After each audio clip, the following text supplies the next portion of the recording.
Well, thank you very much, everybody. It's really an honor. Speaker Johnson, Vice President Vance, First Lady of the United States,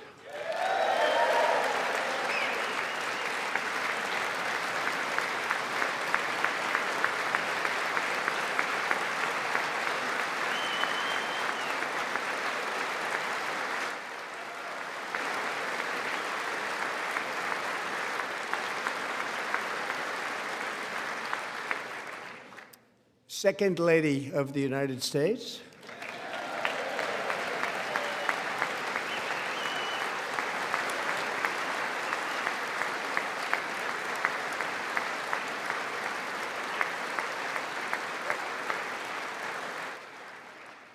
members of Congress, and my fellow Americans.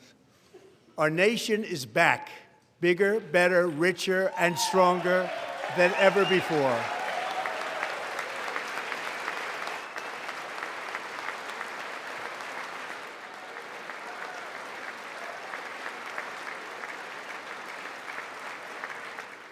Less than 5 months from now, our country will celebrate an epic milestone in American history, the 250th anniversary of our glorious American independence. This July 4th, we will mark 2.5 centuries of liberty and triumph, progress and freedom in the most incredible and exceptional nation ever to exist on the face of the earth. And you've seen nothing yet. We're going to do better and better and better. This is the golden age of America.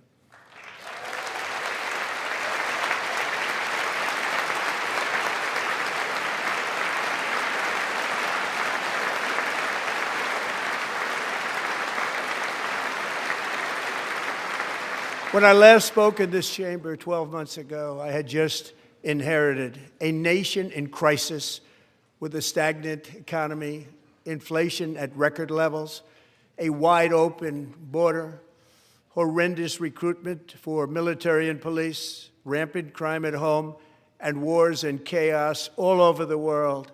But tonight, after just 1 year, I can say with dignity and pride that we have achieved a transformation like no one has ever seen before, and a turnaround for the ages. It is indeed a turnaround for the ages.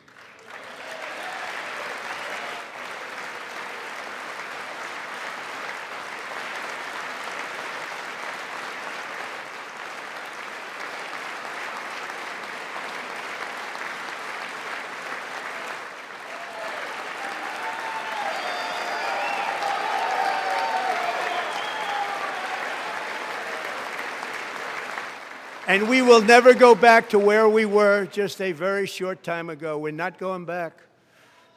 Today, our border is secure.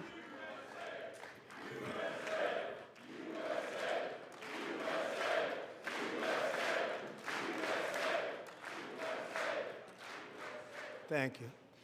Today, our border is secure. Our spirit is restored. Inflation is plummeting. Incomes are rising fast. The roaring economy is roaring like never before, and our enemies are scared, our military and police are stacked, and America is respected again, perhaps like never before.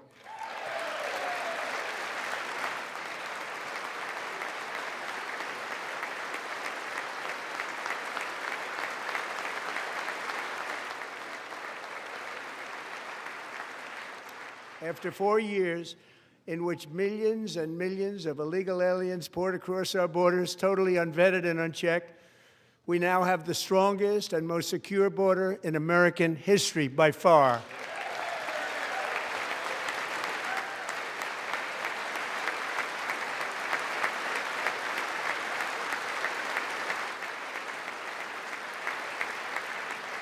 In the past 9 months, 0 illegal aliens have been admitted to the United States.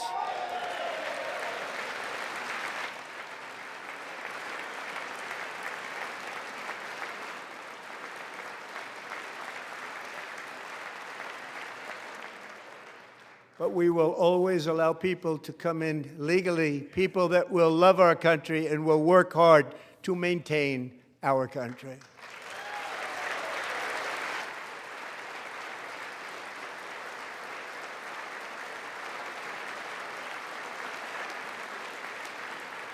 The flow of deadly fentanyl across our border is down by a record 56% in 1 year.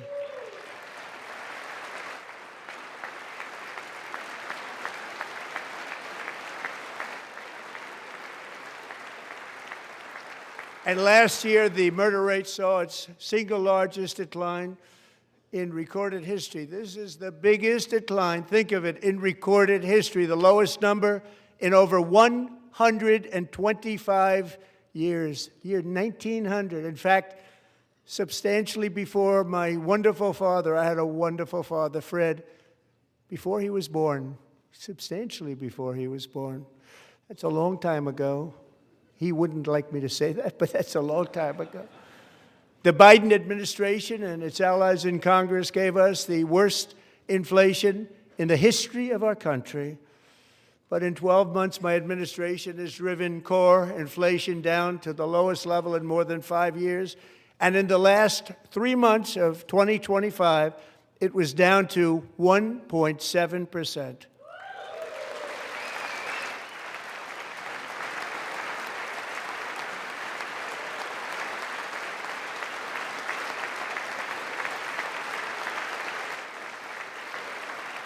Gasoline, which reached a peak of over $6 a gallon in some states under my predecessor, it was quite honestly a disaster, is now below $2.30 a gallon in most states, and in some places, $1.99 a gallon. And when I visited the great state of Iowa just a few weeks ago, I even saw $1.85 a gallon for gasoline.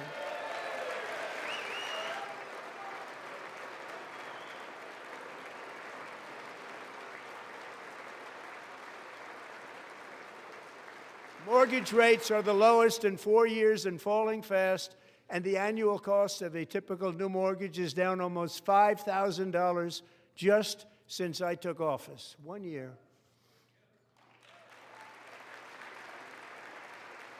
And low interest rates will solve the Biden-created housing problem while at the same time protecting the values of those people who already own a house that really feel rich for the first time in their lives. We want to protect those values. We want to keep those values up. We're going to do both. And we are going to keep it that way. The stock market has set 53 all-time record highs since the election. Think of that, 1 year.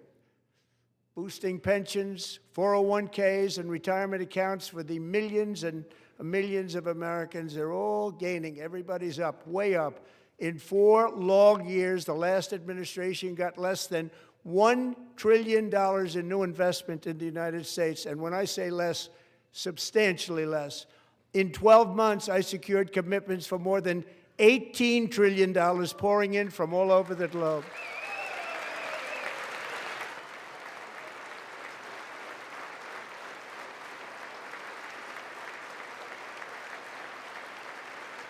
Think of it, much less than $1 trillion for 4 years versus much more than $18 trillion for 1 year. What a difference a president makes.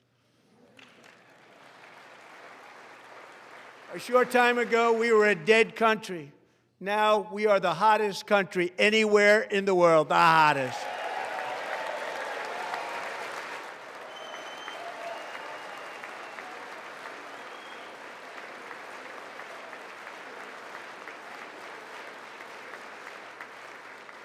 As thousands of new businesses are forming and factories, plants, and laboratories are being built, we have added 70,000 new construction jobs in just a very short period of time. It's getting bigger and bigger and stronger. Nobody can believe what they're watching. American oil production is up by more than 600,000 barrels a day, and we just received from our new friend and partner, Venezuela, more than 80 million barrels of oil.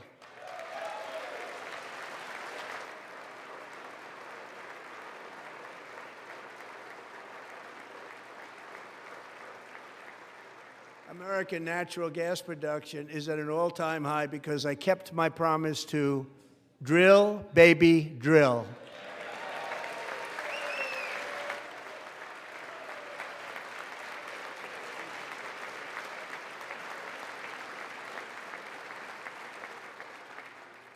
More Americans are working today than at any time in the history of our country. Think about that. Any time in the history of our country, more working today.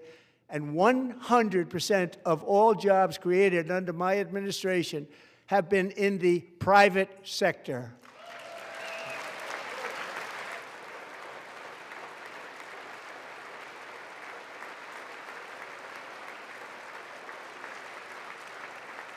We ended DEI in America.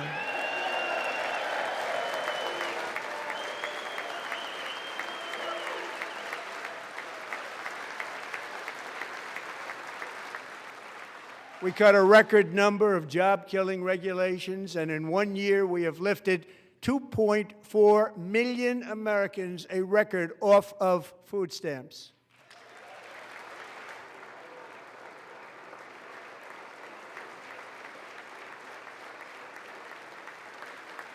And for all of these reasons, I say tonight, members of Congress, the state of our union is strong.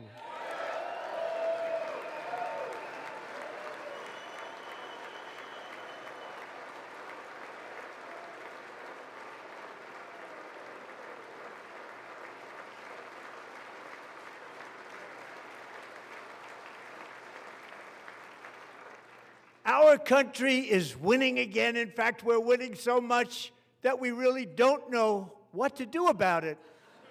People are asking me, please, please, please, Mr. President, we're winning too much. We can't take it anymore. We're not used to winning in our country. Until you came along, we're just always losing, but now we're winning too much. And I say, no, no, no, you're going to win again. You're going to win big. You're going to win bigger than ever. And to prove that point, here with us tonight is a group of winners who just made the entire nation proud. The men's gold medal Olympic hockey team. Come on in.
Go ahead.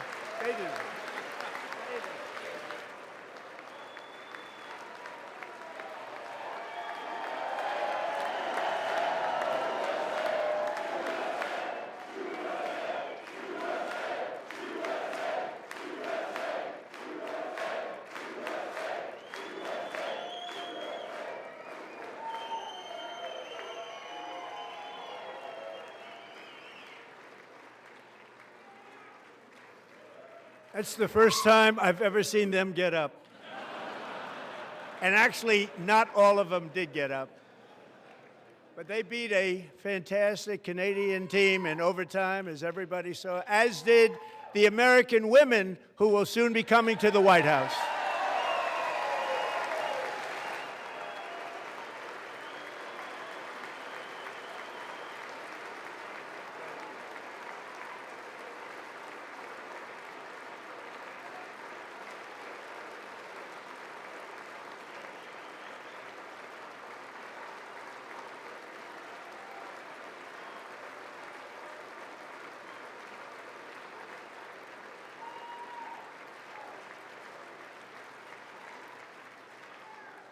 They were in the Oval Office before, and I just want to say a second very big congratulations to Team USA. But I have to say that, and I told them this, and we took a vote of the team. I said, anybody votes no, I'm not doing it. So they stood there, and they weren't about to say no, because I've never seen a goaltender play as well as goalie Connor Hellebuck.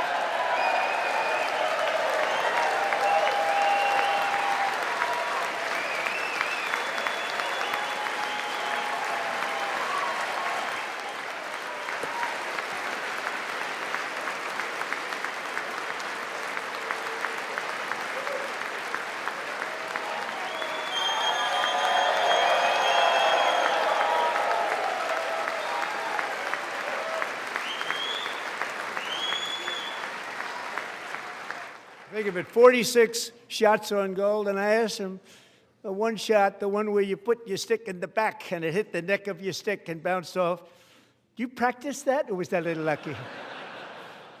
He refused to answer that question. But I just want to tell you that the members of this great hockey squad will be very happy to hear, based on their vote and my vote, and in this case my vote was more important, that I will soon be presenting Connor with our highest civilian honor, which we will be given and which has been given to many athletes over the years. But when I say many, not too many, like 12, it's called the highest civilian honor in our country, the Presidential Medal of Freedom.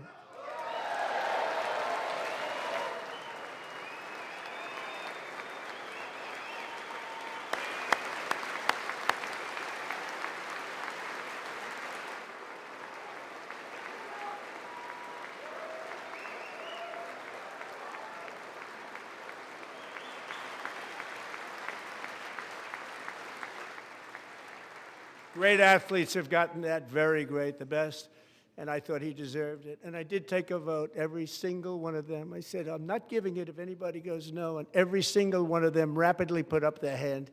So I want to thank you all. What a special job you did. What special champions you are. Thank you very much.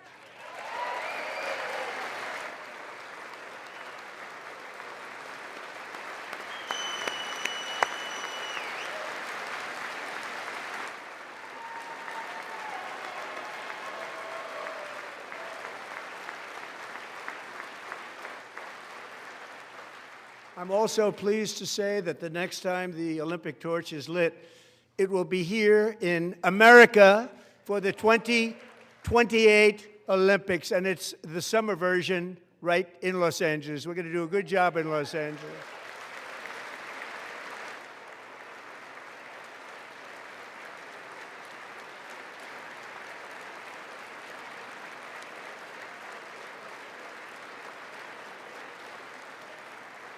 And Los Angeles is going to be safe, just like Washington, D.C. is now one of the safest cities in the country.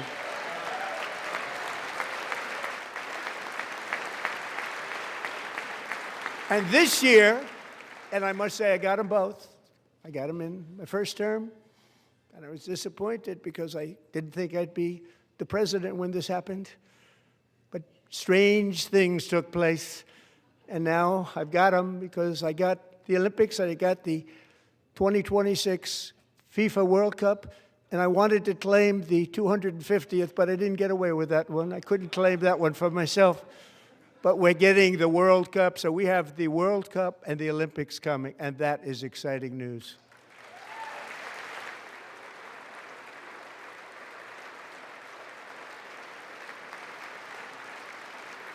So this will be a year to celebrate our country and the heroes who have kept it free. Men like Buddy Taggart. At age 17, Buddy volunteered to defend America in World War II, serving in the Pacific under the great General Douglas MacArthur. He fought bravely in the famous Battle of Manila, worked so hard. He was badly wounded and almost killed by enemy machine guns in Luzon. And 81 years ago this month, he liberated the largest internment camp in the Philippines, one of the largest anywhere in the world. But he earned many honors, including a Purple Heart and a Bronze Star, came home, started a family, and tonight he is in the gallery looking forward to July 4th, 2026, his 100th birthday.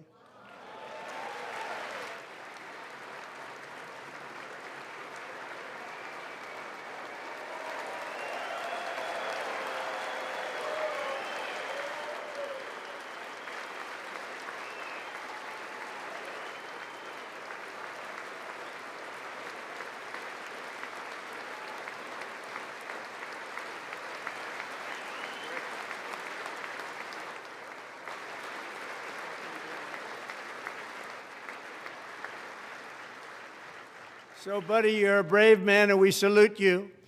Even in times of challenge, setback, and immense heartache, the spirit of 1776 has always shone through very brightly. It was July 4th of last year when floodwaters tore through a girls' summer camp in Central Texas, one of the worst things I've ever seen. I was there, rising 26 feet in the matter of minutes, tragically claiming many, many lives. You all remember that one? As the waters threatened to sweep her away, 11-year-old Millie Kate McClelland closed her eyes and prayed to God. She thought she was going to die. Those prayers were answered when Coast Guard rescue swimmer Scott Ruskin descended from a helicopter above. Nobody knew where he came from. It was Scott's first ever rescue mission, a young guy, but very brave, very, very top, always top in his class, and he lifted not just Millie Kate, but 164 others to safety.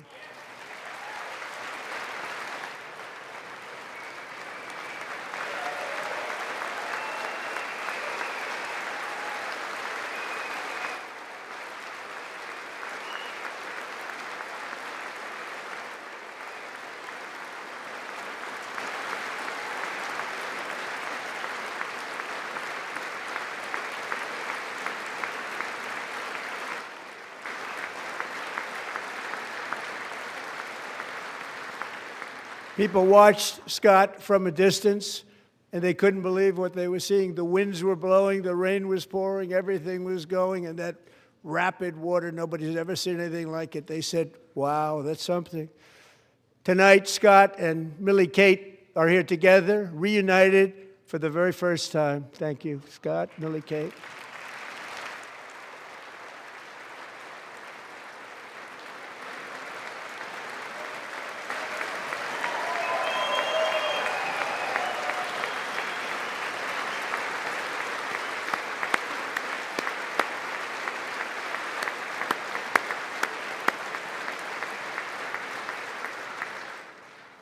And Petty Officer Ruskin, I'm pleased to inform you that I am now awarding you the Legion of Merit for extraordinary heroism, which is what it was, extraordinary heroism. Thank you.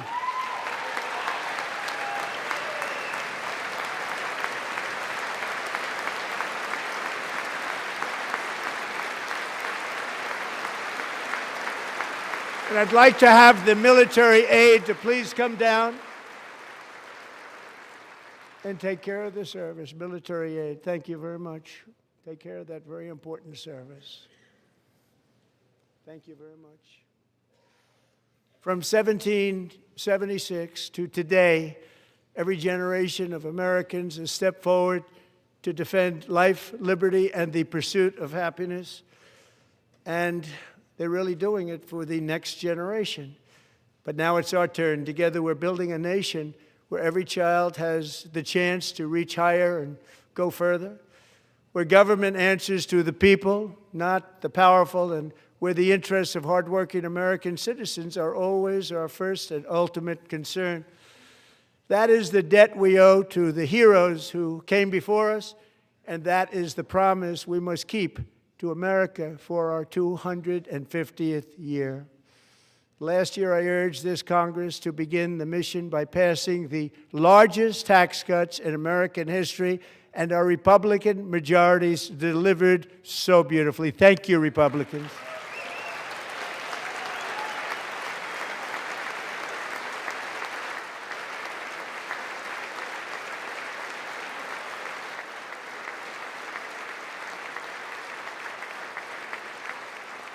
All Democrats, every single one of them, voted against these really important and very necessary massive tax cuts.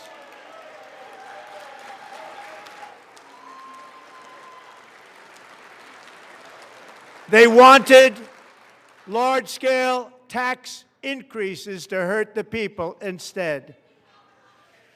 But we held strong, and with the great, big, beautiful bill, we gave you no tax on tips, no tax on overtime, and no tax on Social Security for our great seniors.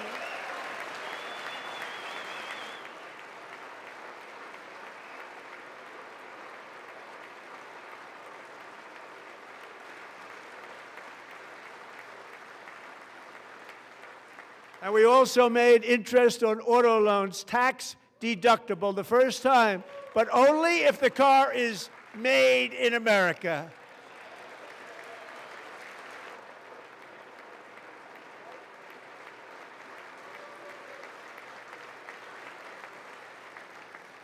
Recently in Pennsylvania, I met Megan Hemhauser, a devoted mom who's homeschools her children, beautiful, 2 children, during the day while waiting tables at night as her husband works overtime operating very heavy equipment. Megan is here this evening, and she's happy to tell you that she is so much richer because with no tax on tips, no tax on overtime, and our expanded child tax credit done again by Republicans, Megan and her husband will take home more than $5,000 extra just for the year, cutting her tax bill in more than half.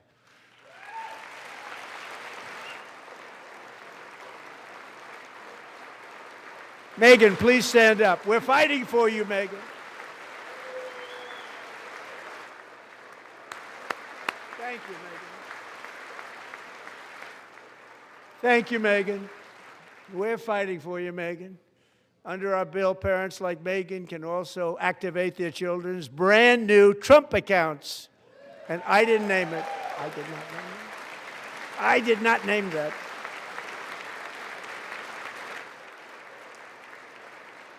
Nobody believes me, but I did not name it. It was named by a very tall man sitting right there in the 3rd row.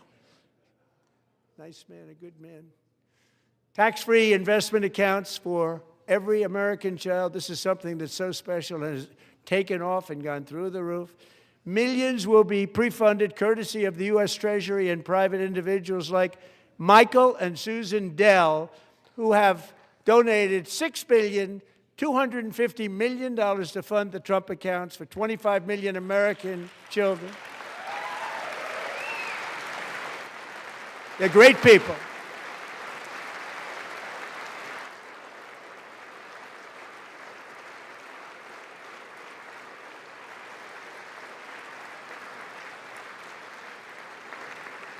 You know, I asked Michael Dell, how do you make all that money? He said, well, I just sat on my dorm in school, and I made computers, and I'd sell them to people, and I just kept selling and selling and selling, and pretty amazing story. That's called the American dream. He sold a lot of computers, a lot of those laptops, so I congratulate him on that, but I really thank him and Susan, as well as others like Brad Gerstner, a very tremendous guy. He was behind it right from the beginning. Brad Gerstner. Thank you, Brad.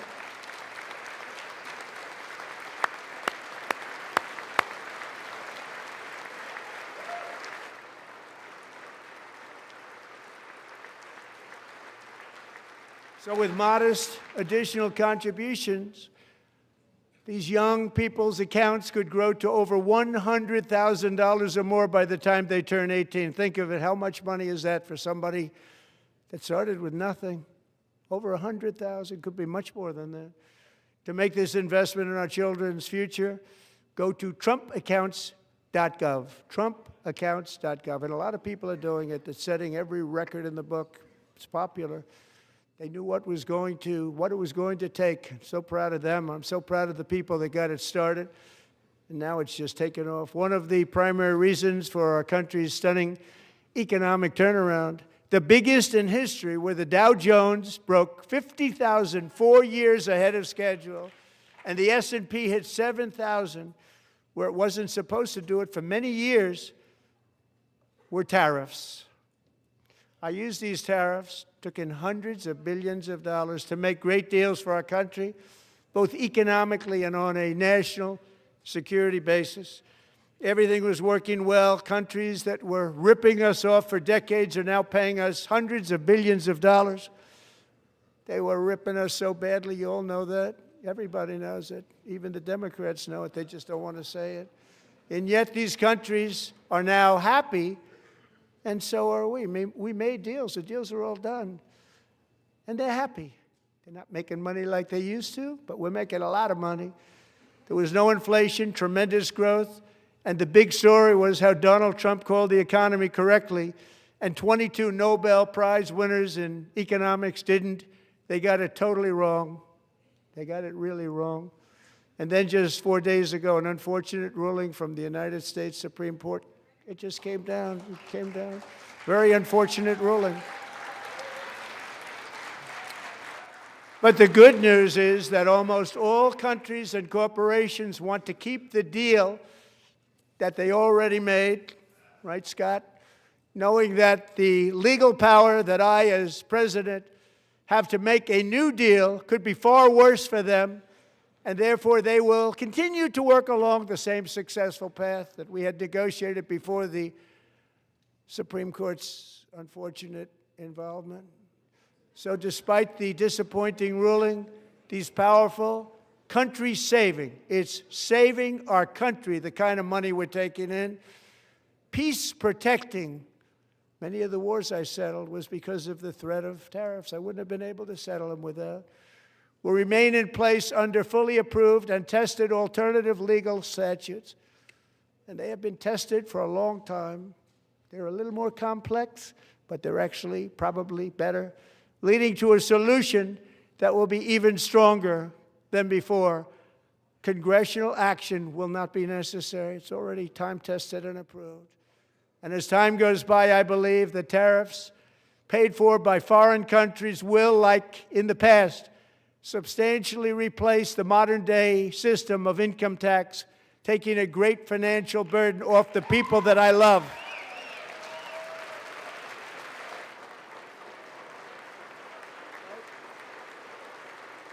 Right?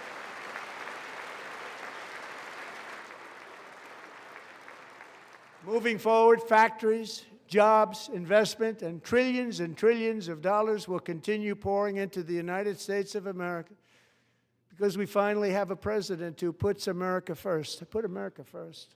I love America.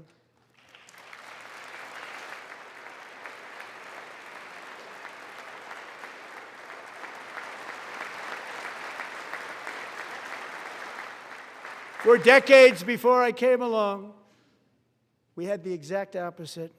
From trade to healthcare, from energy to immigration, everything was stolen and rigged in order to drain the wealth out of the productive, hardworking people who make our country great, who make our country run. Under Biden and his corrupt partners in Congress and beyond, it reached a breaking point with the Green New scam, open borders for everyone. They poured in by the millions and millions from prisons, from mental institutions. They were murderers, 11,888 murders. They came into our country. You allowed that to happen. And record-setting inflation that cost the typical family $34,000 in just a speck of time. Now the same people in this chamber who voted for those disasters suddenly used the word affordability, a word. They just used it. Somebody gave it to them, knowing full well that they caused and created the increased prices that all of our citizens had to endure. You caused that problem. You caused that problem.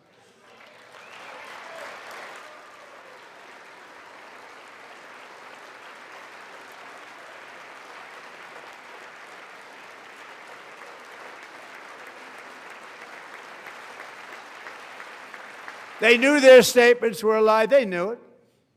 They knew their statements were a dirty, rotten lie. Their policies created the high prices.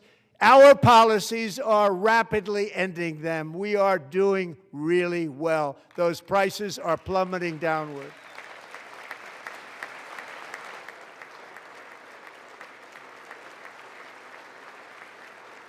The price of eggs is down 60%, Madam Secretary. Thank you.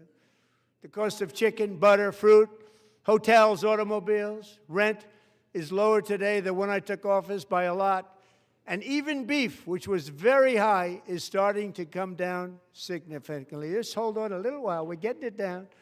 And soon you will see numbers that few people would think were possible to achieve just a short time ago.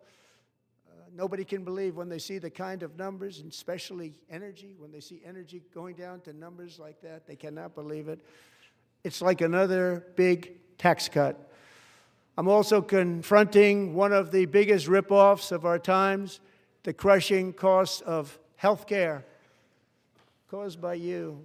Since the passage of the Unaffordable Care Act, sometimes referred to as Obamacare, big insurance companies have gotten rich. It was meant for the insurance companies, not for the people. With our government giving them hundreds and hundreds of billions of dollars a year as their stock prices soared 1,000, 1,200, 1,400, and even 1,700%, like nothing else. That's why I introduced the great health care plan. I want to stop all payments to big insurance companies and instead give that money directly to the people so they can buy their own health care, which will be better health care at a much lower cost.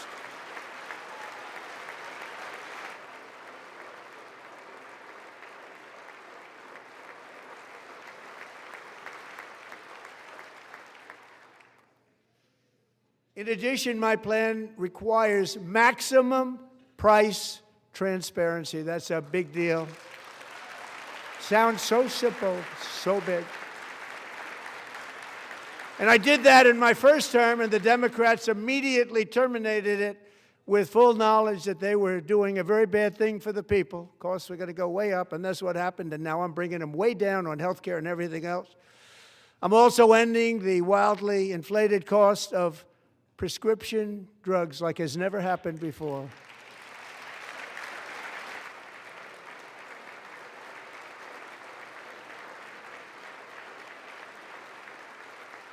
Other presidents tried to do it, but they never could. They tried. Most didn't try, actually. But they tried. They said they tried. They couldn't do it. They didn't even come close. They were all talk and no action, but I got it done. Under my just enacted most favored nation agreements, Americans who have for decades paid by far the highest prices of any nation anywhere in the world for prescription drugs will now pay the lowest price anywhere in the world for drugs. Anywhere, the lowest price.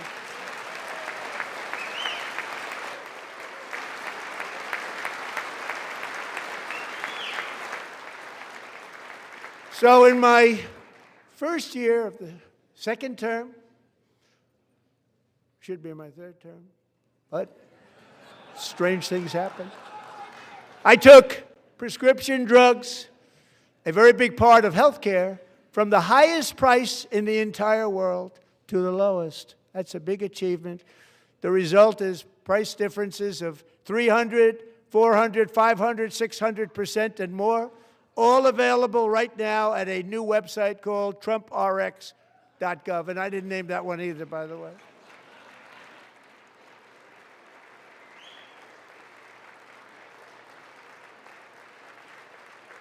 And here tonight is the very first customer ever to get that big discount, and it is big, Catherine Rayner. For 5 years, she and her husband have struggled with infertility, and they turned to IVF. One drug has been costing Catherine $4,000 to purchase, but a few weeks ago, she logged onto the TrumpRx website and got that same drug that cost $4,000, got it for under $500. A reduction of much more, actually, than $3,500. Catherine, we are all praying for you, and you're going to be a great mom.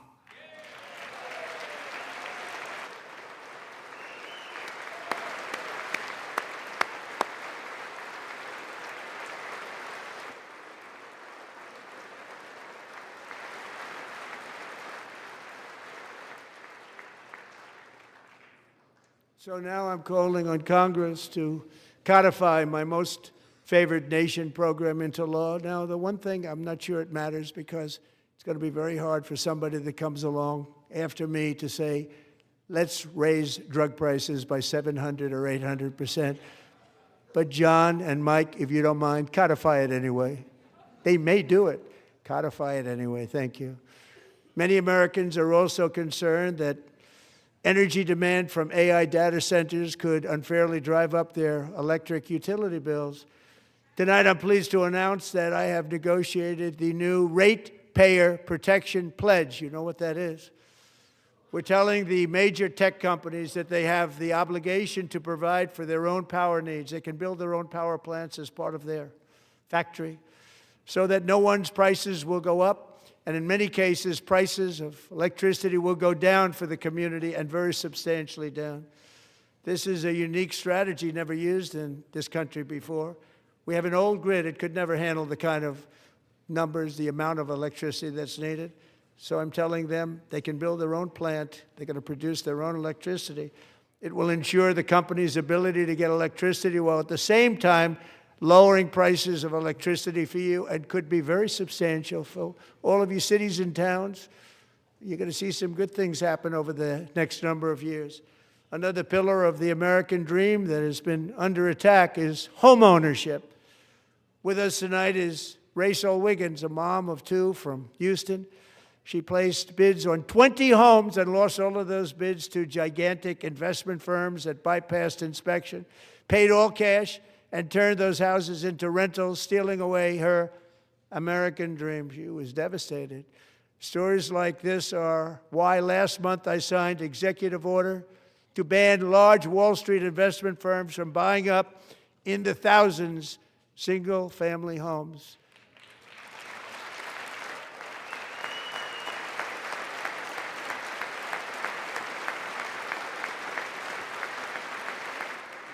And now I'm asking Congress to make that ban permanent, because homes for people, really, that's what we want. We want homes for people, not for corporations. Corporations are doing just fine. Rachel, thank you very much. Good luck with your home. You'll get one soon.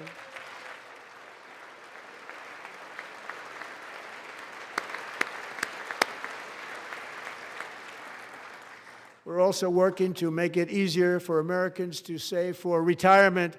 And under this administration, we will always protect Social Security and Medicare. They are not protecting it for our seniors. We will always protect Social Security, Medicare, Medicaid.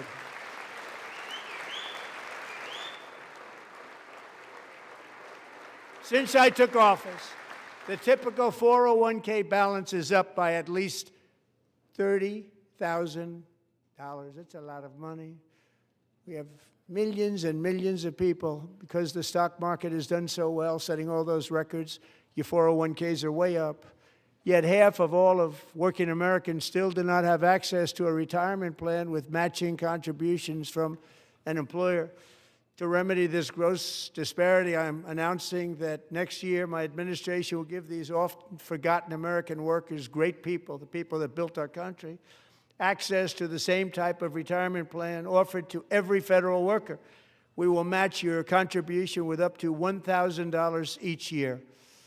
As we ensure that all Americans can profit from a rising stock market, let's also ensure that members of Congress cannot corruptly profit from using insider information.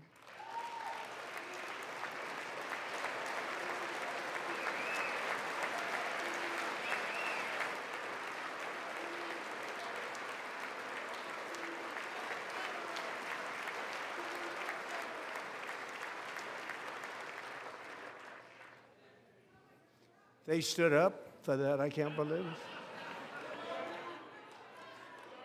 I can't believe it. Did Nancy Pelosi stand up if she's here? Doubt it. Pass the Stop Insider Trading Act without delay.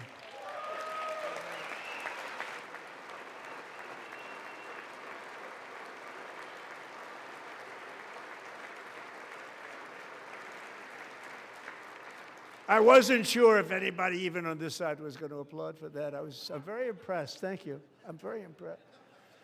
But when it comes to the corruption that is plundering, it's plundering America. There's been no more stunning example than Minnesota, where members of the Somali community have pillaged an estimated $19 billion from the American taxpayer. Oh, we have all the information. And in actuality, the number is much higher than that. And California, Massachusetts, Maine, and many other states are even worse. This is the kind of corruption that shreds the fabric of a nation, and we are working on it like you wouldn't believe. So tonight, although started 4 months ago, I am officially announcing the war on fraud to be led by our great Vice President J.D. Vance.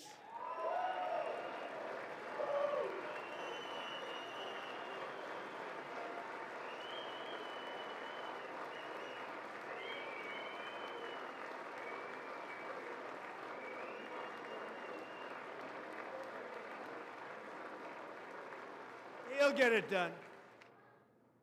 And we're able to find enough of that fraud. We will actually have a balanced budget overnight. It'll go very quickly. That's the kind of money you're talking about. We'll balance our budget. The Somali pirates who ransacked Minnesota remind us that there are large parts of the world where corruption and lawlessness are the norm, not the exception. Importing these cultures through unrestricted immigration and open borders brings those problems right here to the USA. And it is the American people who pay the price in higher medical bills, car insurance rates, rent, taxes, and perhaps most importantly, crime. We will take care of this problem. We're going to take care of this problem. We are not playing games. Delilah.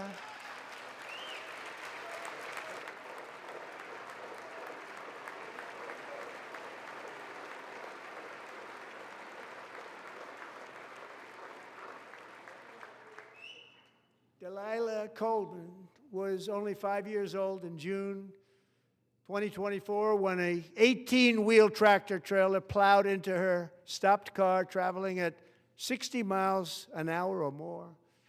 The driver was an illegal alien let in by Joe Biden and given a commercial driver's license by open borders politicians in California.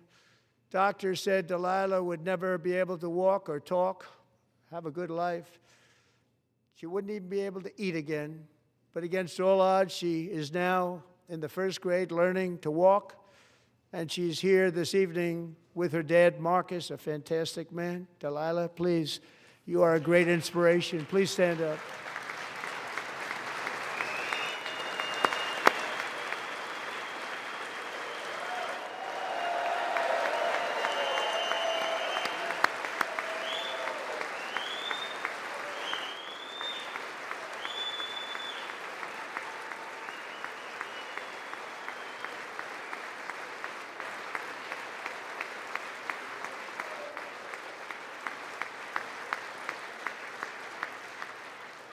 Thank you, Delilah. Many, if not most, illegal aliens do not speak English and cannot read even the most basic road signs as to direction, speed, danger, or location. That's why tonight I'm calling on Congress to pass what we will call the Delilah Law, barring any state from granting commercial driver's licenses to illegal aliens.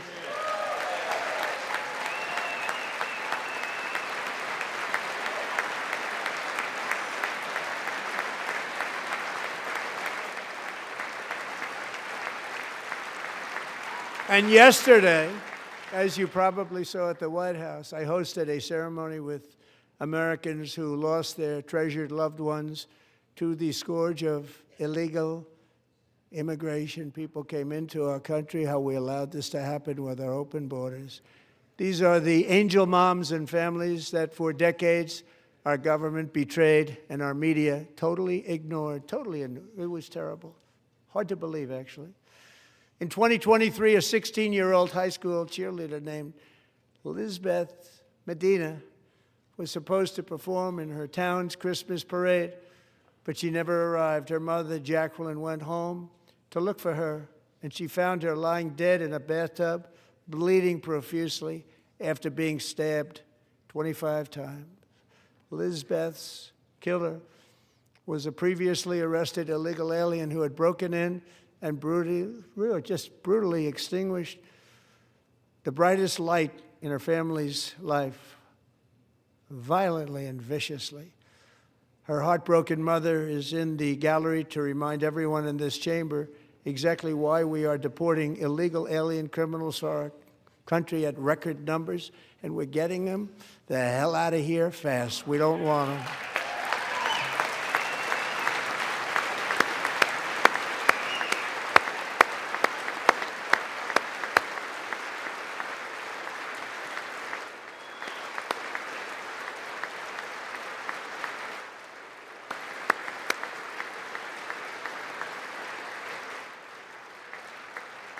Thank you very much, Jacqueline. Thank you. We can never forget that many in this room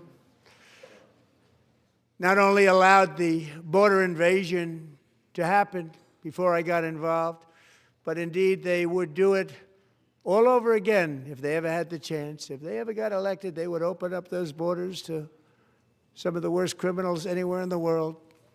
The only thing standing between Americans and a wide open border right now is President Donald J. Trump and our great Republican patriots in Congress. Thank you. Thank you.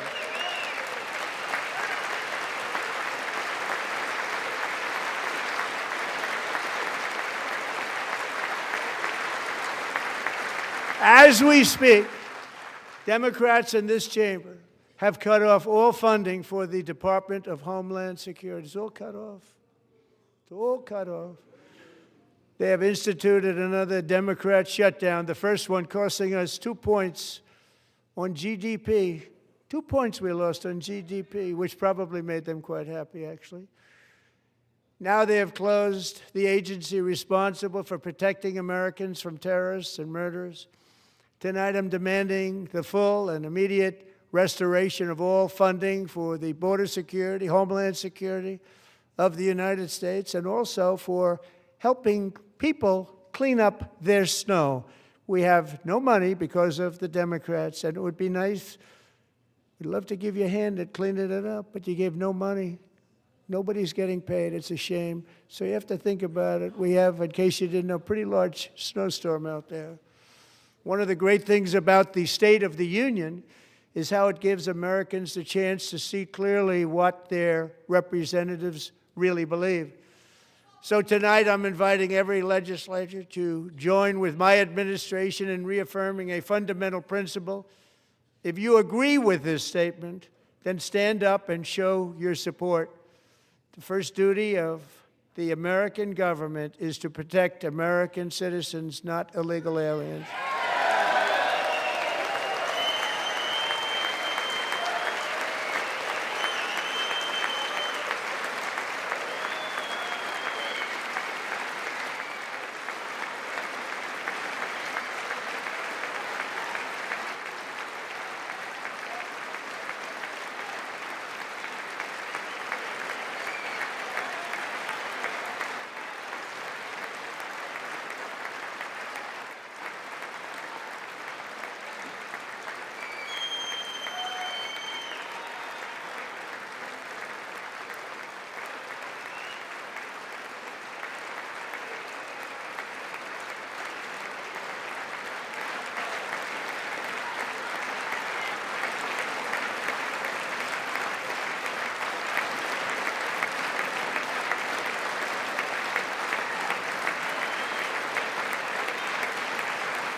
Isn't that a shame? You should be ashamed of yourself not standing up. You should be ashamed of yourself. That is why I'm also asking you to end deadly sanctuary cities that protect the criminals and enact serious penalties for public officials who block the removal of criminal aliens. In many cases, drug lords, murderers all over our country, they're blocking the removal of these people out of our country, and you should be ashamed of yourself.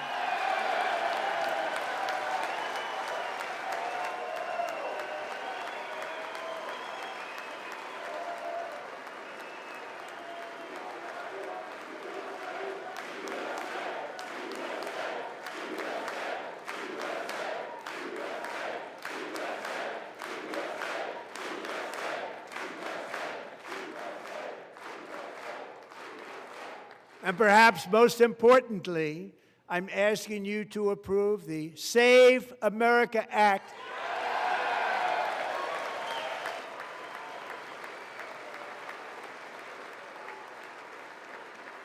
To stop illegal aliens and others who are unpermitted persons from voting in our sacred American elections. That cheating is rampant in our elections. It's rampant.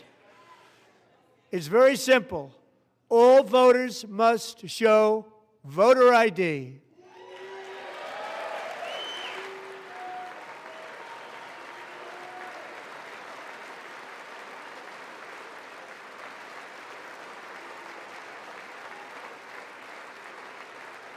All voters must show proof of citizenship in order to vote.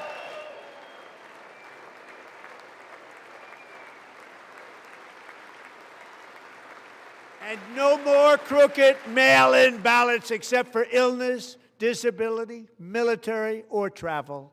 None. And this should be an easy one. And by the way, it's polling at 89%, including Democrats, 89%.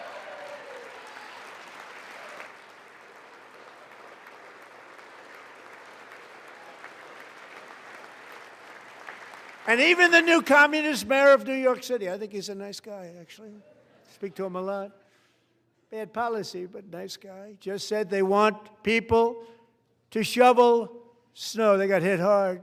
Wants them to shovel snow, but if you apply for that job, you need to show 2 original forms of ID and a Social Security card. Yet they don't want identification for the greatest privilege of them all, voting in America. No, it's no good. No good. Both Republicans and Democrats overwhelmingly agree on the policy that we just enunciated.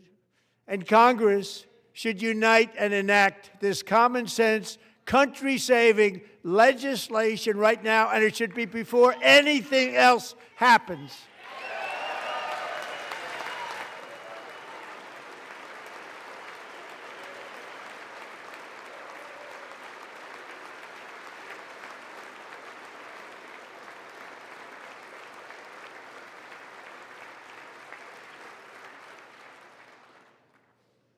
And the reason they don't want to do it, why would anybody not want voter ID? One reason, because they want to cheat. There's only one reason. They make up all excuses. They say it's racist. They come up with things you almost say, what imagination they have. They want to cheat. They have cheated. And their policy is so bad that the only way they can get elected is to cheat. And we're going to stop it. We have to stop it, John.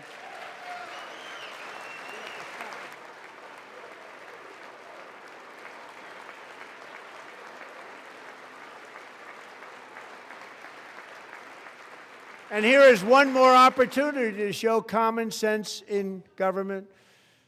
In the gallery tonight are Sage Blair and her mother, Michelle.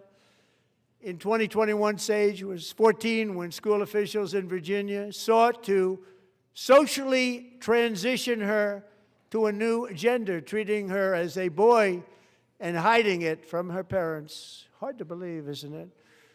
Before long, a confused Sage ran away from home after she was found in a horrific situation in Maryland. A left-wing judge refused to return Sage to her parents because they did not immediately state that their daughter was their son. Sage was thrown into an all-boys state home and suffered terribly for a long time. But today, all of that is behind them because Sage is a proud and wonderful young woman with a full-ride scholarship to Liberty University. Sage and Michelle, please stand up.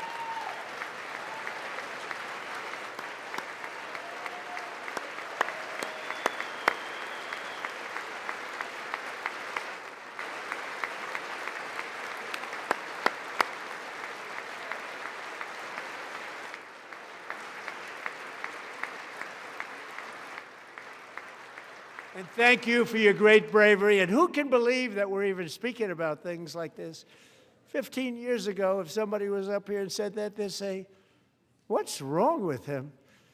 But now we have to say it because it's going on all over numerous states without even telling the parents.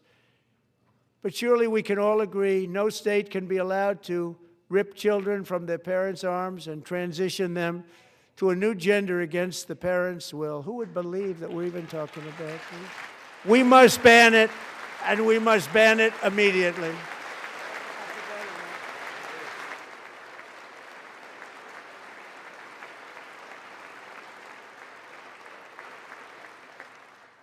Look, nobody stands up. These people are crazy, I'm telling you. They're crazy.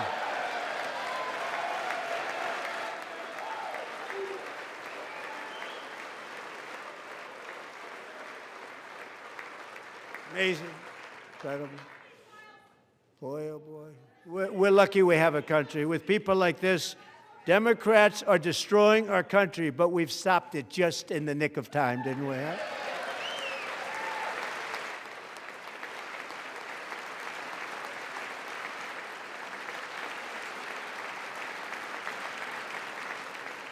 No one cares more about protecting America's youth than our wonderful First Lady, now a movie star. She's a movie star. Can you believe it? Who would have believed that?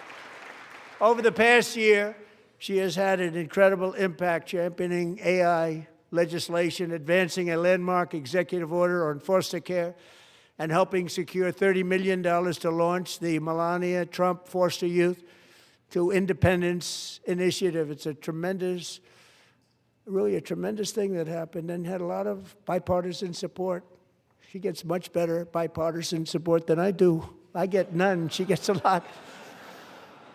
Someday you're going to have to tell me how you did that. And students and educators in every state have joined the First Lady's efforts in the presidential AI challenge, keeping America's next generation positioned to succeed and strongly succeed in the future. Tonight, we welcome two young people whose lives reflect the First Lady's impact, Sierra Burns and Everest Nevermont. Thank you both, and Melania, thank you. I know how hard you worked on it. Thank you very much.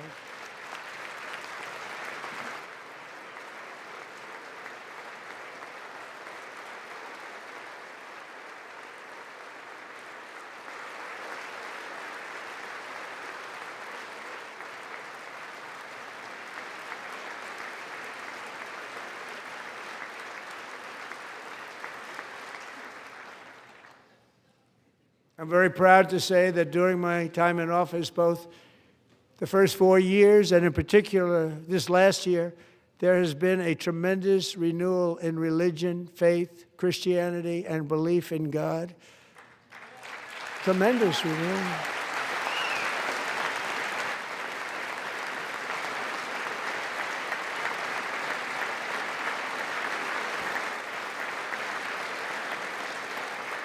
This is especially true among young people, and a big part of that had to do with my great friend, Charlie Kirk, a great guy, great man.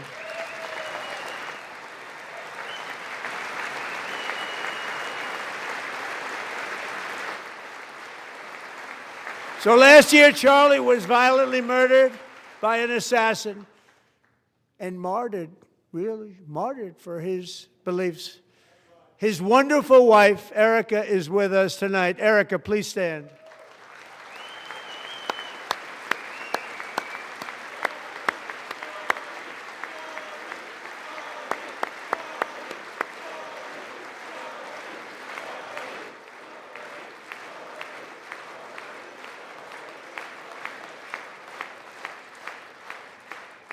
Thank you, Erica.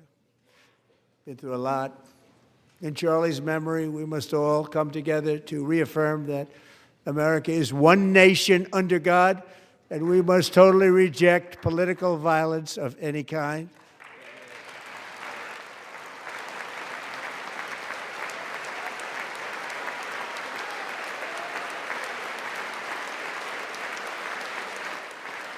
We love religion, and we love bringing it back, and it's coming back at levels that nobody actually thought possible. It's really a beautiful thing to see.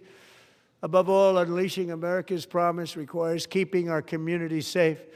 We have made incredible strides, yet dangerous repeat offenders continue to be released by pro-crime Democrat politicians again and again. We are honored to be joined tonight by a woman who's been through hell, Anya Zaretska.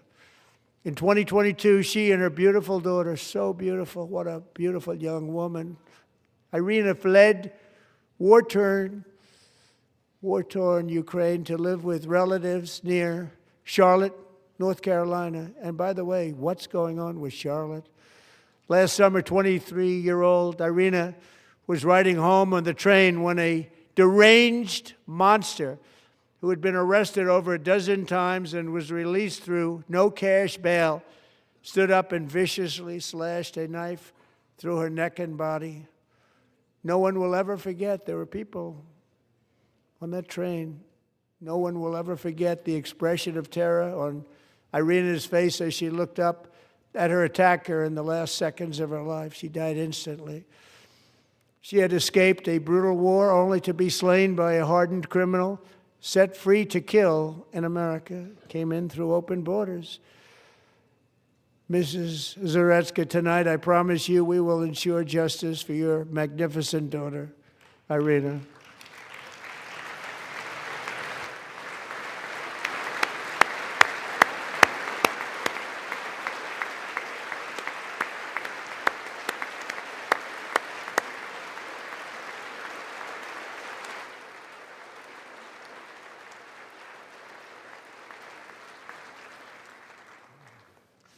How do you not stand?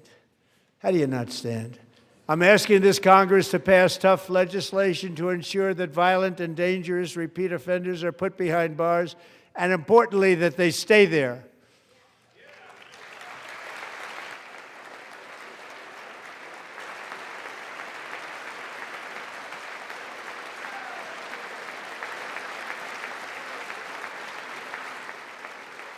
Starting last summer, I deployed our National Guard and federal law enforcement to restore law and order to our most dangerous cities, including Memphis, Tennessee, big success, New Orleans, Louisiana, big success, and our nation's capital itself, Washington, D.C., where we have almost no crime anymore in Washington, D.C. How did that happen?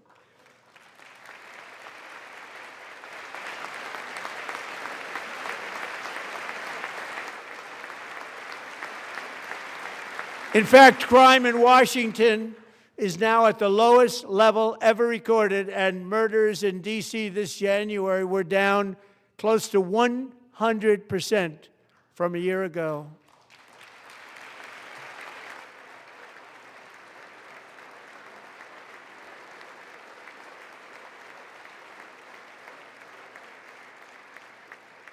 They don't like to hear that. One of sick people, one of the brave service members who helped achieve this stunning turnaround was 20-year-old West Virginia Army National Guard Specialist Sarah Beckstrom. After a 4-month deployment, she voluntarily extended her service, and her rank was going to be lifted. She was doing so well. They were so proud of her. But the very next day, she was on patrol near the White House when she was ambushed and shot in the head by a terrorist monster from Afghanistan. Shouldn't have been in our country. And all because she wore the uniform of our nation, she was shot. He traveled here because he didn't like people wearing our uniform. He was sick and deranged, shouldn't have been in our country. Sarah Beckstrom died in order to defend our capital, and we are honored to be joined by her wonderful parents, Gary and Evalie. Your daughter was a true American patriot, and she will be greatly missed. She was a great person. I saw reports on her. They've never seen anything like it.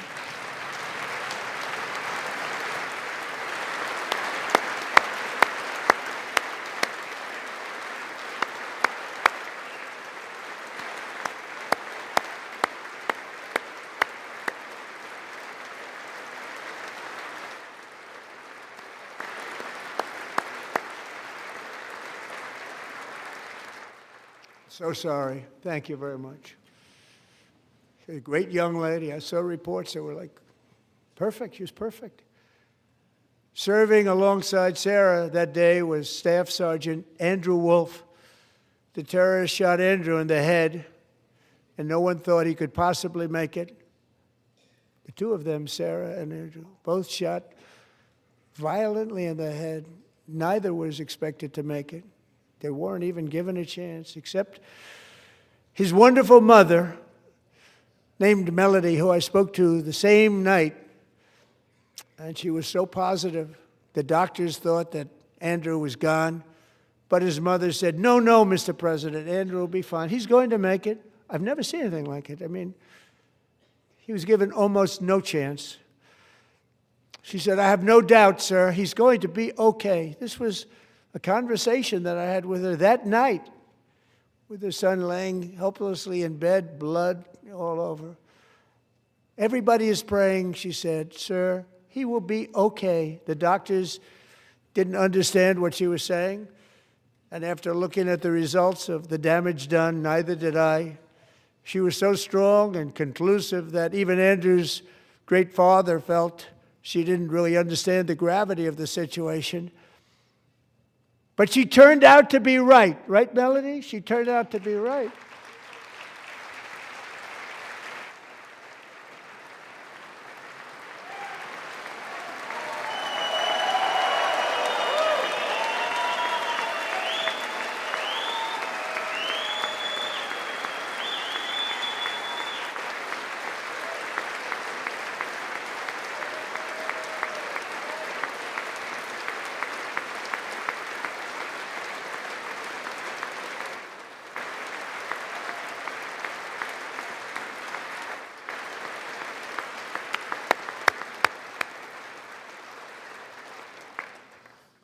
Amazing, actually.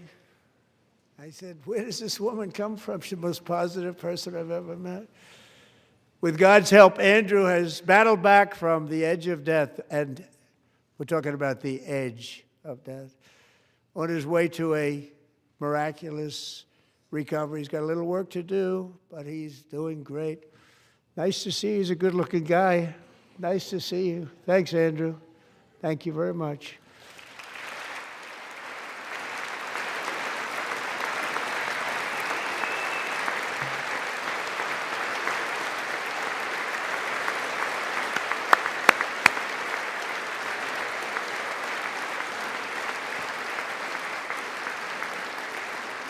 So, Andrew, while you're up, now I'm going to ask a highly respected General James Seward to present Staff Sergeant Andrew Wolf and the great family of Sarah Beckstrom with the award created by our late, great President George Washington himself. It's called the Purple Heart.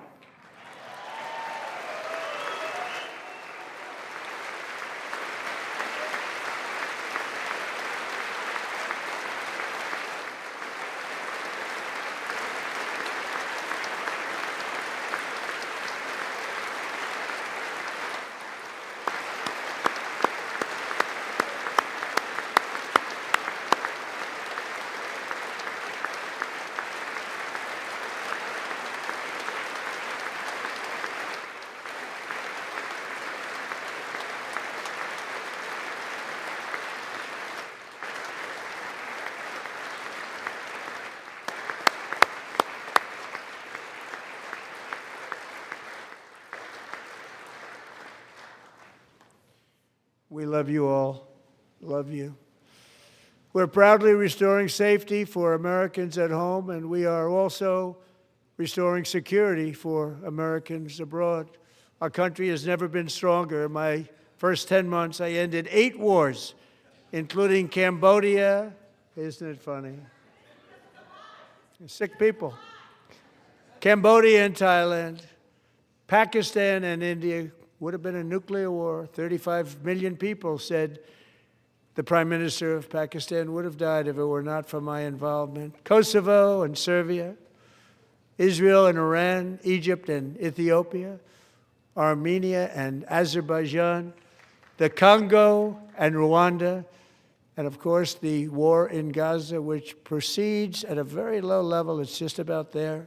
And I want to thank Steve Witkoff and Jared Kushner for your help. Thank you, Steve. Thank you, Jared.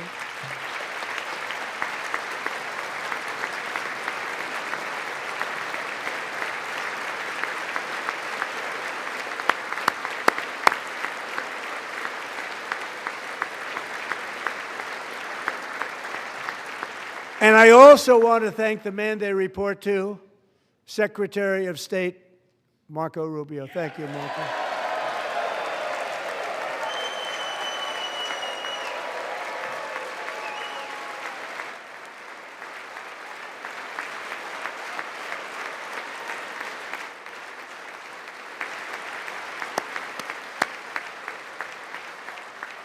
People like you. You know, Marco got 100% of the votes when he was in confirmation. I think our next one was about 54%. And some of the Democrats are now saying, I can't believe we approved that guy. And he said it's an honor that they feel that way, right, Marco? You have done a great job, great Secretary of State. I think he'll go down as the best ever.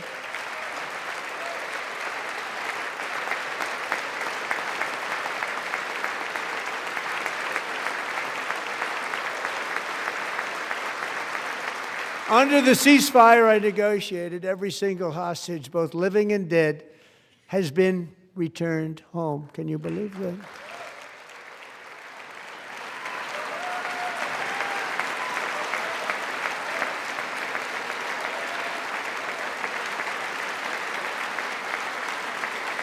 Nobody thought it was possible. Nobody thought that was possible.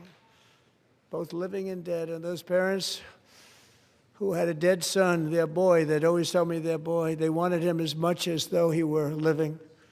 It was an amazing period of time. And they came back, and when we got all of the living hostages back, and many, many before them, but I always said those last 20 are going to be very tough, but we got many, many more, hundreds. But I said those last 20 are going to be tough. We got them back. But we only got back 14 or 15 of the dead of the 28. And believe it or not, Hamas worked along with Israel, and they dug and they dug and they dug. It's a tough thing to do, going through bodies all over, passing up 100 bodies sometimes for each one that they found. Tough job. And they finally got it back to 27. And then Steve and Jared, they got it back to 28. They found all 28. Nobody thought that was possible, but we did it. And I remember the family of the 28th. They were so grieved, but they were so happy as it's possible to be. They had their boy back. The mother said, "Sir, we have our boy back." What a period of time that was, but we got them all back. So thank you both very much. Great job.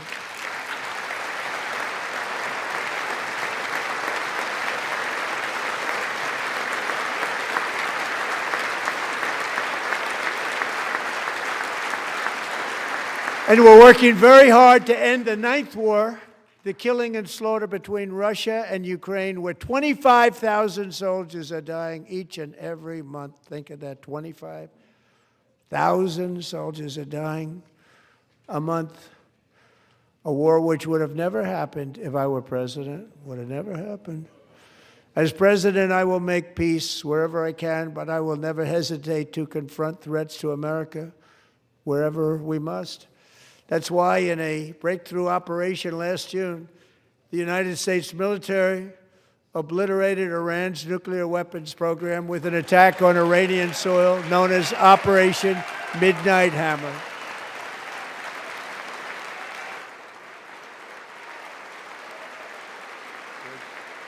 Good.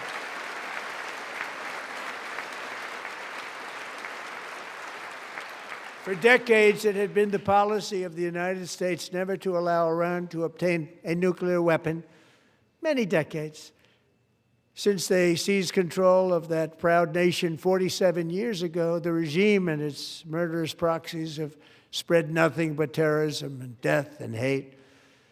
They've killed and maimed thousands of American service members and hundreds of thousands and even millions of people. with what's called roadside bombs. They were the kings of the roadside bomb. And we took out Soleimani. I did that during my first term. Had a huge impact. He was the father of the roadside bomb.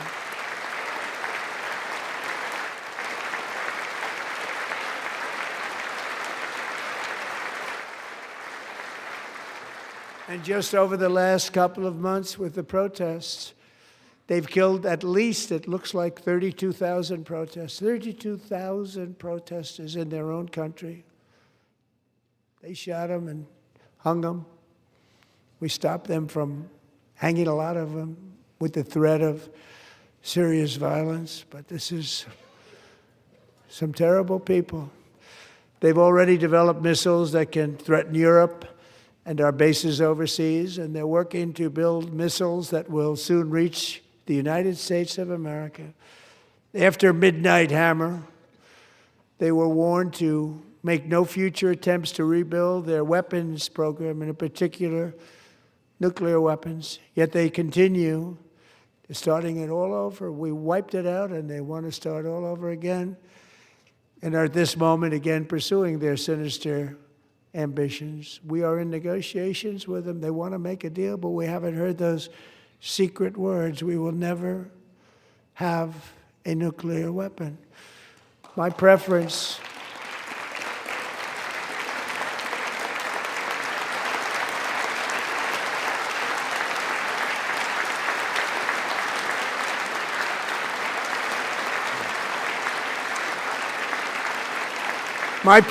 is to solve this problem through diplomacy.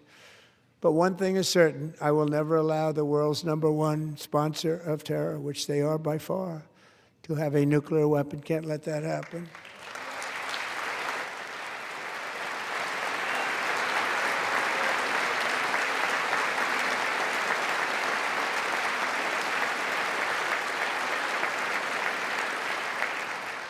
And no nation should ever doubt America's resolve.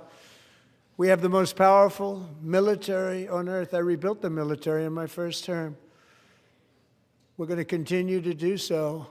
Also, we just approved a $1 trillion budget. We have no choice. We have to be strong, because hopefully we will seldom have to use this great power that we built together.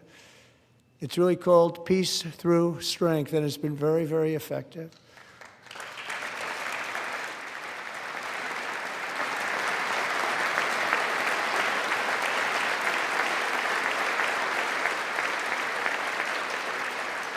So thanks to Republicans in Congress who are investing that record number of dollars, have no choice, in the United States Armed Forces.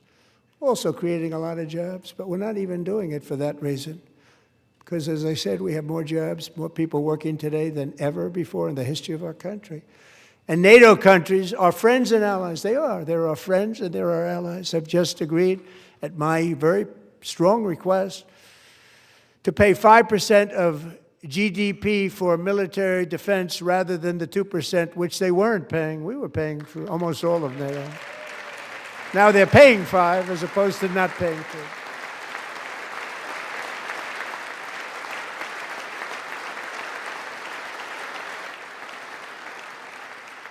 And getting that 5% was something which everyone said would never be done, could not happen. We got it really easily with one meeting.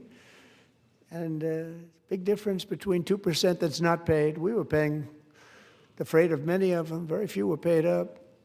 Now 5%, then they're paid.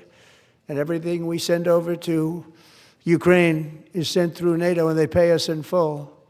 They pay us totally in full. Every branch of our armed forces is setting records for recruitment. This is so exciting. And every service member recently.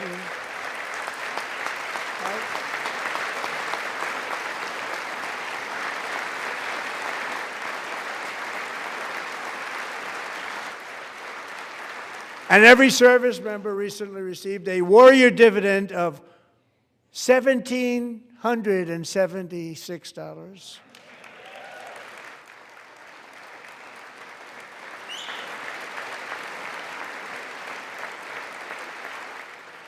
You know, they put it on my desk. We got the money from tariffs and other things, a lot of money we have. We have much more money than people understand. Have to rebuild that program a little bit, but it won't take long. But we got the money, and it was $1,775, and they wanted my approval.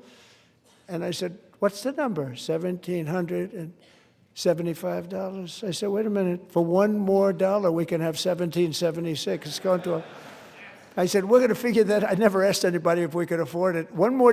I said, $1,776.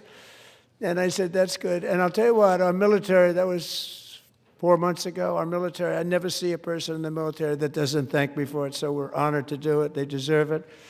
And we call it 1776. It was great. And we love our military. We love our law enforcement. We love our firemen. You know, the firemen don't get mentioned enough. We love our firemen. We're also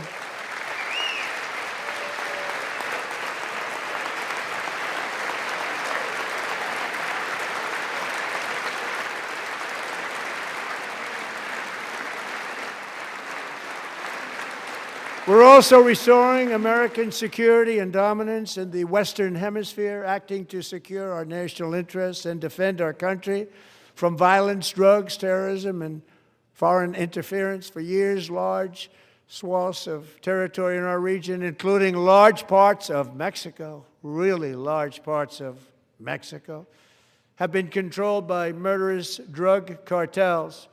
That's why I designated these cartels as foreign terrorist organizations, and I declared illicit fentanyl as a weapon of mass destruction.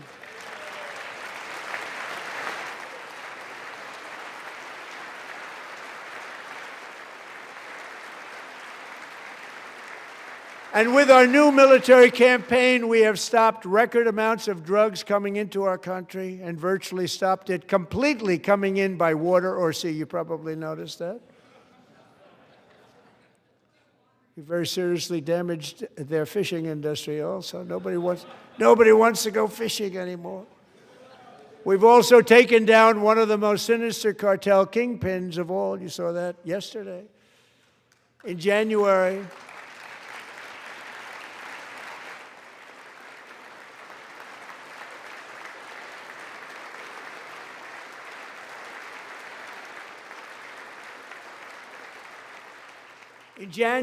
elite American warriors carried out one of the most complex, spectacular feats of military competence and power in world history. No one's seen anything like it. Foreign leaders, I won't tell you who, called me and they said, very impressive, very good. They couldn't believe, they all watched. They saw what happened. This is a different fighting force that we had years ago when we fought to tie. You know, it's a great fighting force. I'm so proud of it. Look at Space Force. Space Force is my baby, because we did that. My baby, it's becoming so important.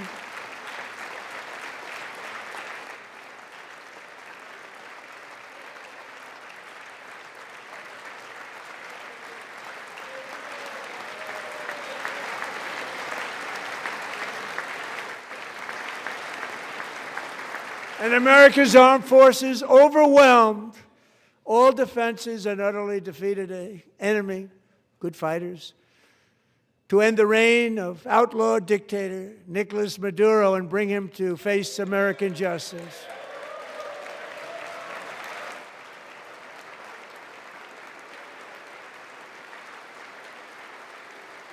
And this was an absolutely colossal victory for the security of the United States, and it also opens up a bright new beginning for the people of Venezuela. We're working closely with the new president of Venezuela, Delcy Rodriguez, to unleash extraordinary economic gains for both of our countries and to bring new hope to those who have suffered so terribly. They really did suffer. With us tonight is Alejandro Gonzalez. She grew up in a tight-knit Venezuelan family and was especially close to her beloved uncle Enrique. But after Enrique ran for office and opposed Maduro, he was kidnapped by Maduro's security forces and thrown into the regime's really infamous prison in Caracas. Alejandro feared she would never see her uncle again. She feared for her own life also. But since the raid, we have worked with the new leadership, and they have ordered the closure of that vile prison and released hundreds of political prisoners already, with more to come. Alejandro, I'm pleased to inform you that not only has your uncle been released, but he is here tonight. We brought him over to celebrate his freedom with you in person. Enrique, please come down.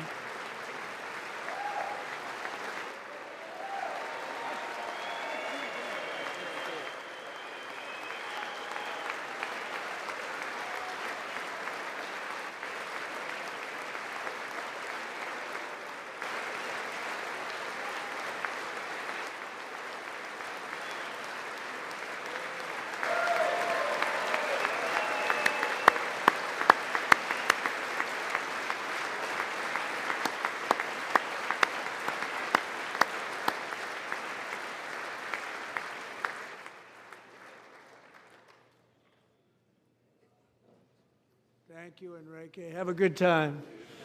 Nice to have you back, Enrique.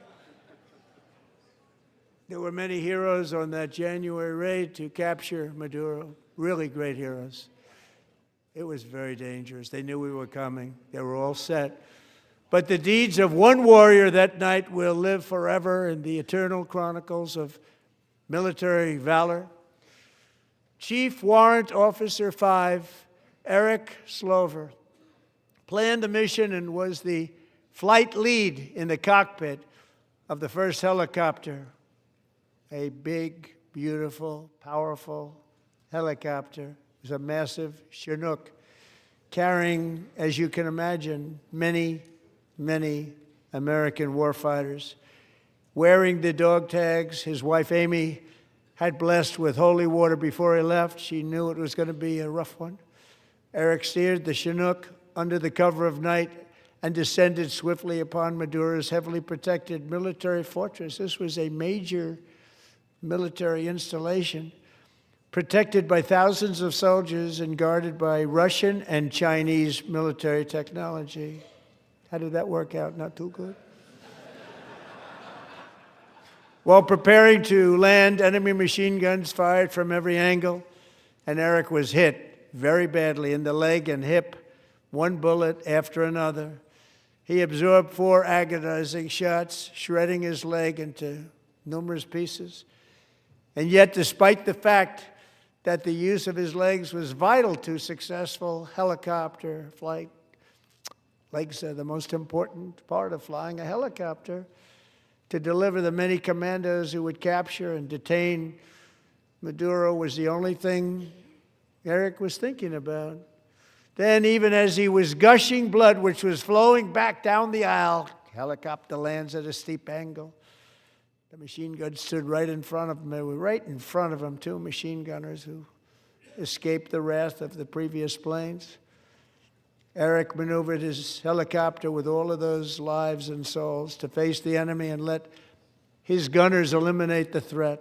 Turned the helicopter around so the gunners could take care of business, saving the lives of his fellow warriors from what could have been a catastrophic crash deep in enemy territory. Only after safely landing the helicopter with all the warriors aboard in the exact right spot, which was vital to the mission. We probably would have had to maybe cancel the mission if that didn't happen. Eric told his co-pilot, also wounded, but not as gravely, to take over. I'm about ready to pass out. The success of the entire mission and the lives of his fellow warriors hinge on Eric's ability to take the searing pain. It was unbelievable what's happened to his legs of the bullets and keep on flying and landing, and people knew what was happening. Everybody in the back of the helicopter knew because they saw the blood pouring down the aisle. Chief Warrant Officer Slover is still recovering from his serious wounds, but I'm thrilled to say that he is here tonight with his wife Amy, Eric, and Amy. Come on in.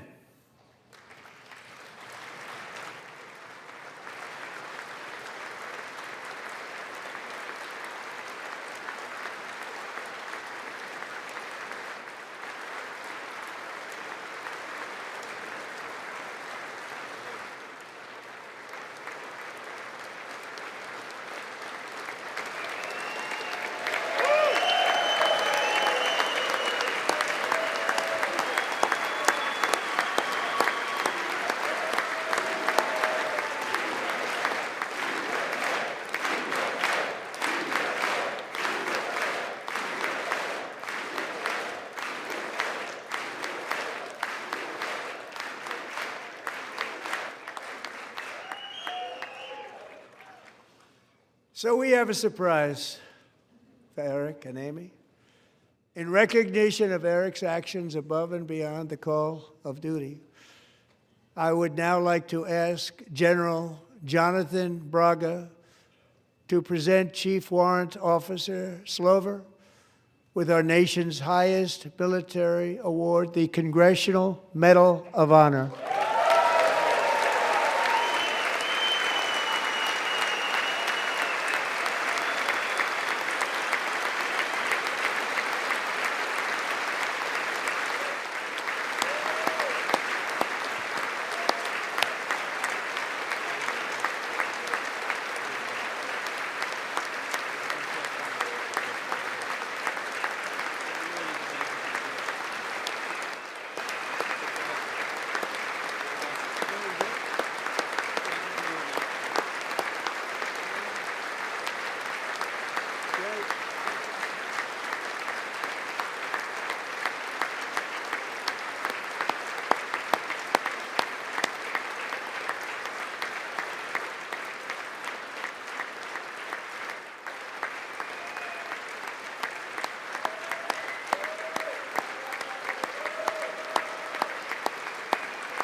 Well, thank you very much, Eric and Amy.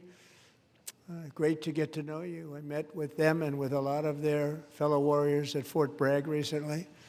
You notice the name Fort Bragg, we have it back, we brought it back. We won the First World War with it, the Second World War with it, and then they decided to change the name. So we changed it back. Everybody wanted to change back too. And 10 of Eric's fellow warriors from that incredible night of victory will also be receiving medals at a private ceremony that will soon be held at the White House, and Eric will be there. Thank you.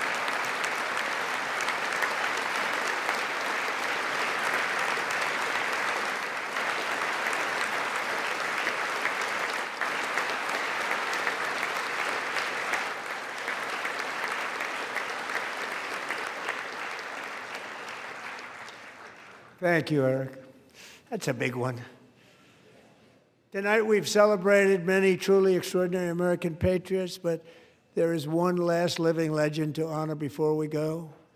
He is one more heroic American aviator, Navy fighter pilot. Royce Williams served in World War II, Korea, Vietnam, flying more than 220 missions. In the skies over Korea in 1952, Royce was in the dogfight of a lifetime, legendary dogfight. Flying through blizzard conditions, his squadron was ambushed by 7 Soviet fighter planes. It was his first aerial combat of the war, and despite being massively outnumbered and outgunned, Royce led the takedown of 4 enemy jets and almost destroyed the others, vanquishing his adversaries while taking 263 bullets to his own plane and being seriously hurt. His story was secret for over 50 years. He didn't even want to tell his wife, but the legend grew and grew. But tonight, at 100 years old, this brave Navy captain is finally getting the recognition he deserves. He was a legend long before this evening. Royce, please stand up, and I will ask the First Lady of the United States to present Captain Royce Williams with his Congressional Medal of Honor.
Thank you, Royce, and thank you, Eric.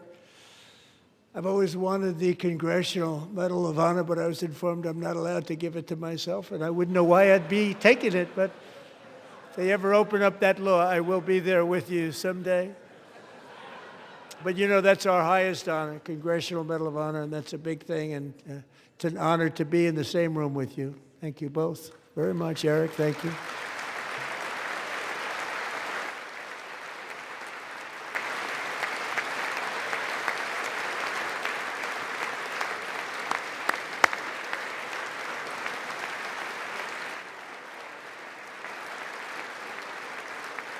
Thank you. 250 years is a long time in the life of a nation, but in another sense, it's really a mere moment in the eye of history. Two of the gentlemen we met in the gallery this evening took their first breaths 1 century ago, 100 years before that, on July 4th, 1826, the author of the Declaration of Independence, brilliant, Thomas Jefferson, drew his last breath. Just a single long human lifespan separates the giants who declared and won our independence from the heroes who stand among us tonight. Everything our nation has done, everything we have achieved, has been the work of those few great lifetimes. In those brief chapters, Americans built this nation from 13 humble colonies into the pinnacle of human civilization and human freedom, the strongest, wealthiest, most powerful, most successful nation in all of history. Americans ventured out across the daunting and dangerous continent. We carved paths through an unforgiving wilderness, settled a boundless frontier, and tamed the beautiful but very, very dangerous Wild West. From empty marshes and wide open plains, we raised up the world's greatest cities. Together, we mastered the world's mightiest industries and shattered history's monstrous tyrannies. And we liberated millions from the chains of fascism, communism, oppression, and terror. Americans lifted humanity into the skies on the wings of aluminum and steel. And then we launched mankind into the stars on rockets powered by sheer American will and unyielding American pride. We wired the globe with our ingenuity. We captivated the planet with American culture. And now we are pioneering the next great American breakthroughs that will change the entire world. All of this and so much more is the enduring legacy, unmatched glory of the hardworking patriots who built and defended this country and who still carry the hopes and freedoms on all of humanity's backs. For years they were forgotten, betrayed, and cast aside, but that great betrayal is over and they will never be forgotten again, because when the world needs courage, daring, vision, and inspiration, it is still turning to America. And when God needs a nation to work his miracles, he knows exactly who to ask. There is no challenge Americans cannot overcome, no frontier too vast for us to conquer, no dream too bold for us to chase, no horizon too distant for us to claim. For our destiny is written by the hand of providence, and these first 250 years were just the beginning. From the rugged border towns of Texas to the heartland villages of Michigan, from the sun-kissed shores of Florida to the endless fields of the Dakotas, and from the historic streets of Philadelphia to right here in our nation's capital, Washington, D.C., the golden age of America is upon us. The revolution that began in 1776 has not ended. It still continues because the flame of liberty and independence still burns in the heart of every American patriot. And our future will be bigger, better, brighter, bolder, and more glorious than ever before. Thank you, God bless you, and God bless America.